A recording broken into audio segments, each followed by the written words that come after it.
Trying to stay consistent with something worthwhile is never easy. There is also always something more convenient to do, something that provides you with immediate gratification, and you quite rightly need a very good reason to not do something that is more convenient. You shouldn't just do something that is difficult for the sake of it. Difficulty without reward is stupid. That's arguably worse than choosing a life of comfort. There has to be something way better coming to you if you're going to choose voluntarily to do gym session after gym session after gym session. I have recently been questioning whether or not I have a good enough reason to continue going to the gym, and I have concluded that I do, and it was because of these strong convictions that I developed that I was able to maintain discipline and stay consistent. I think you have to understand your why if you want to overcome feelings of laziness and procrastination, and to choose the difficult thing over laying in your bed and watching TikTok or whatever it may be, whatever form of instant gratification is calling to you in the moment. And so in this video, I want to lay out my why. It won't be the same as anyone else's, but there may be some points that I lay out that may aid you in fortifying your decision to continue to go to the gym and pursue strength, athleticism, muscle, whatever it may be, and to continue to build your discipline and to help you to stay consistent. First of all, exercise is essential if you want to live your best life. Good physical health is a prerequisite to good mental or spiritual health. There is simply no substitution for movement. If you lead a sedentary lifestyle, the ability that you possess to produce value, find meaning, find love, edify others, pursue your interests, and live your best life, basically, are going to be gravely affected by your health. This is the most basic argument going for exercising in general, and it's highly likely that you're going to have to dedicate specific time to exercising in your life because the modern lifestyle simply doesn't provide us with enough movement to optimize our health. I know this is most likely obvious, but I just want to be thorough. There are actually many studies which show the link between physical health and mental health, and I've linked a review article below which has a lot of interesting insights that you might not have expected, so go check that out if you want to pursue this topic further. So that's just a very general and basic argument as to why you kind of need to do exercise. The point here that is relevant to me, and the reason that I made this video, is because recently I've been overly critical of myself, and I've realized that I have what's called a super ego. I'd say most, if not all people, have something akin to this, and I made a video on this topic specifically recently, and you can click the pop-up banner to view that video now. Sometimes I think I need to dedicate my life to these saintly pursuits that seem to me to be the most moral actions that you as a human can undertake. But the truth is, we all have an individual essence and a unique pathway in life that we must follow, and our best plan of action is not to attempt to bite off more than we can chew, let's say, but to aim upward and be humble and willing to learn, My other video goes into these topics in detail, so go check that video out if you want to know more about those kind of ideas. I guess the idea that exercise is so helpful in so many cases helped me to see that following Christ takes infinite forms, and the pathway to the good is very individual. With that superego stuff, I was thinking that going to the gym is selfish and vain and shouldn't be a part of a moral and good life, but we need to start somewhere and work our way up. Sometimes the confidence and strength and all the things that you can gain from going to the gym are the step that we needed to take on our journey. So we've decided that we probably should do some exercise. We've decided that exercise isn't a selfish and vain pursuit because there are so many benefits that we can garner from exercise that can help us in other aspects of our life. And some of those benefits you can't get anywhere else, or you haven't been blessed with the privilege that would allow you to pursue better modes of being. You, like the majority of people, don't have the wisdom or courage or serenity or strength that Christ had to live the perfect life. So we stumble upwards with exercise, which is a good action, which provides many benefits for us and for the people around us. So we've concluded that, and now you have to ask yourself, why should I go to the gym specifically? All things considered, it isn't best for everyone to choose the gym as their main form of exercise. So in terms of the health benefit, I would say that the 80-20 rule applies.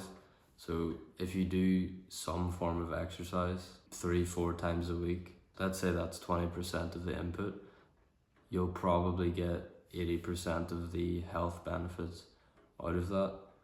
And you could take it a bit further. So if you do, say, 2 to 2.5 hours of zone 2 cardio per week, you do 2, 3, 4 resistance training sessions a week, and you do 1 high intensity cardio session a week, say play a football match, you do some boxing or do sprints or something like that, get your heart rate up into like those higher zones. Those 3 activities will probably give you like 95% of the health benefit.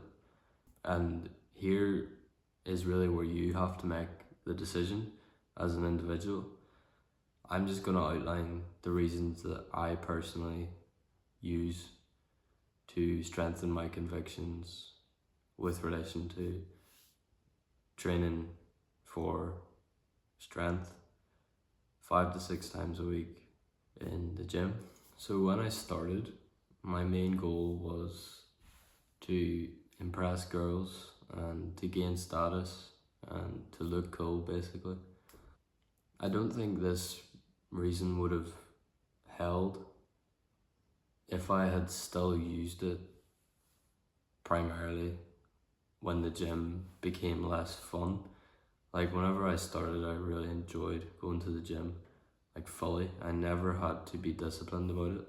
It was always just a fun experience. But recently, you know, to stay absolutely consistent, there are definitely moments when I get into the gym and start training, it's still pretty fun, but I do find it, there is some resistance when I'm thinking, right, I need to go to the gym.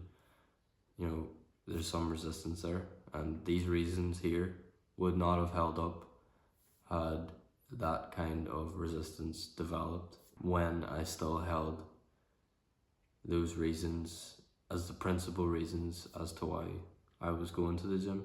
Suppose I never got to find out because my mindset changed before any of that kind of set in. So I'm not going for selfish reasons anymore. I don't train to impress people. I don't train to look cool. Although these reasons still tempt me and I still do things to try and impress people, don't get me wrong. I am far from perfect, but I don't think that in moments of difficulty, it doesn't get me out of the bed in the morning and into the gym. It doesn't get me through those last few reps. Like I said, I never found out whether or not it would, but in my eyes, it's exactly in those moments, which are vital to your progress, where selfish and vain motivations will collapse. I don't think they can carry you through, but what has carried me through are the following reasons. So now I'm going to detail the reasons that I still go to the gym, and hopefully these can help you to maintain your consistency and discipline. Might be some reasons here which you haven't considered. Firstly, my main training goal has shifted to strength and functionality. I genuinely believe that strength is a part of my best self. Christ is the most powerful being to ever exist. One of his most admirable traits was his ability to withhold force despite having access to all conceivable force and more. I strive to be strong in order to follow in his footsteps. A weak and ineffectual man cannot influence the world. Being strong means that you have the ability to protect those close to you. And this isn't just some, masculine desire to lord my power over women. I just believe that it is vital for a man to be strong because women are by definition the sex that will invest more into reproduction. They are more vulnerable. No matter how strong that woman is, they are going to be more vulnerable during pregnancy and childbirth. That is a fact, and you need to be strong, and you need to find something that will help you to develop discipline and to be that stronger person, to not be weak, to not be unable to face up to the challenges of life, because you're going to be needed. And I might add that choosing to have this as the primary reason for why you go to the gym doesn't mean that you won't get those other things. I actually think it makes it more likely for you to get those other things, because if you have impressing girls and gaining social status as your primary goal, you're probably not going to get it, because women don't actually value a man with muscles.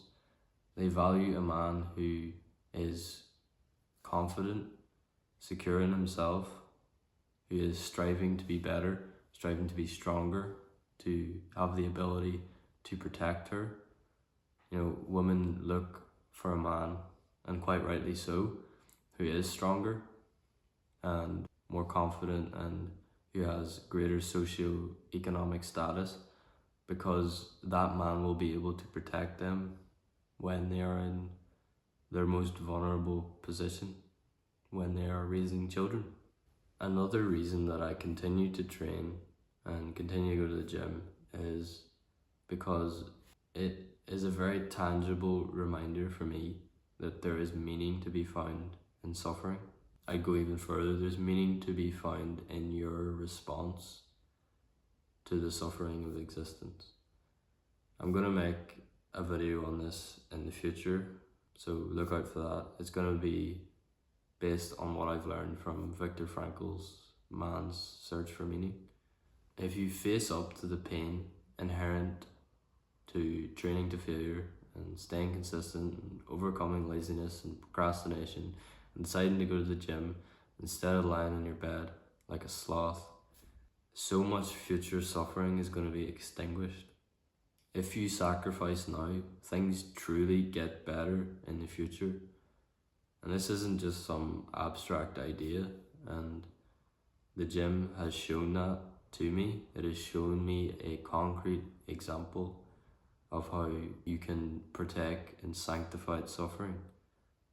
The things that I've suffered in the gym have been so beneficial to me, and the gym continues to bolster that idea in my mind. I don't know if I could manage the burden that would be upon me if I didn't have the same physical and mental capacities that I have now.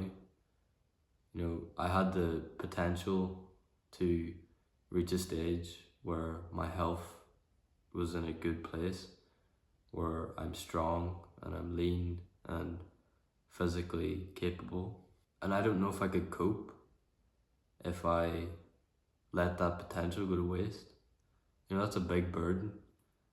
Your blessings can turn into your worst nightmares if you let them. There is simply huge value in pursuing a goal, and the gym is a great way to open your eyes to that. It's really opened my eyes to it. I believe it's because it's a valuable goal. I believe it is a sacrifice which is acceptable to God. It's an activity which you do now, which benefits you and the people around you in the future.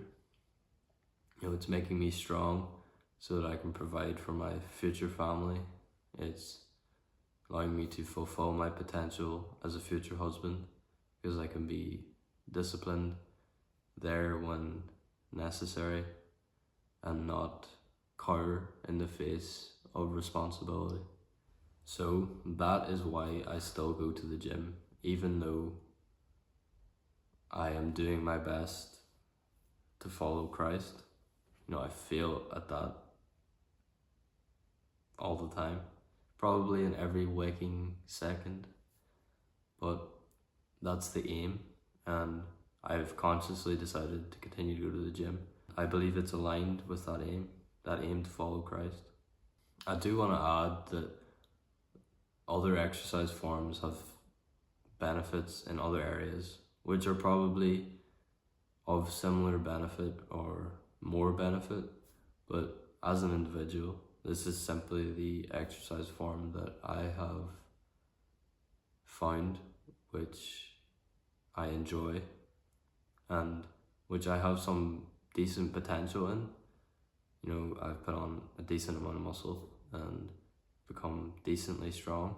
It was an exercise form that I had potential in, and given that I had the potential to be strong and to sacrifice for a better future, given that I could make the future better in this manner, who am I to hide my light under a bushel? So maybe you should ask yourself the same question the next time you're struggling to get up to go to the gym. And it's also not worth questioning whether or not you have the potential, because as the bodybuilder Mike Mentzer once said, it is not useful to question your individual potential because this can be determined only in retrospect. In other words, you'll never know how good you might have become unless you try. So I hope you find this useful, and I hope you enjoyed as well. Thank you very much for watching, and God bless.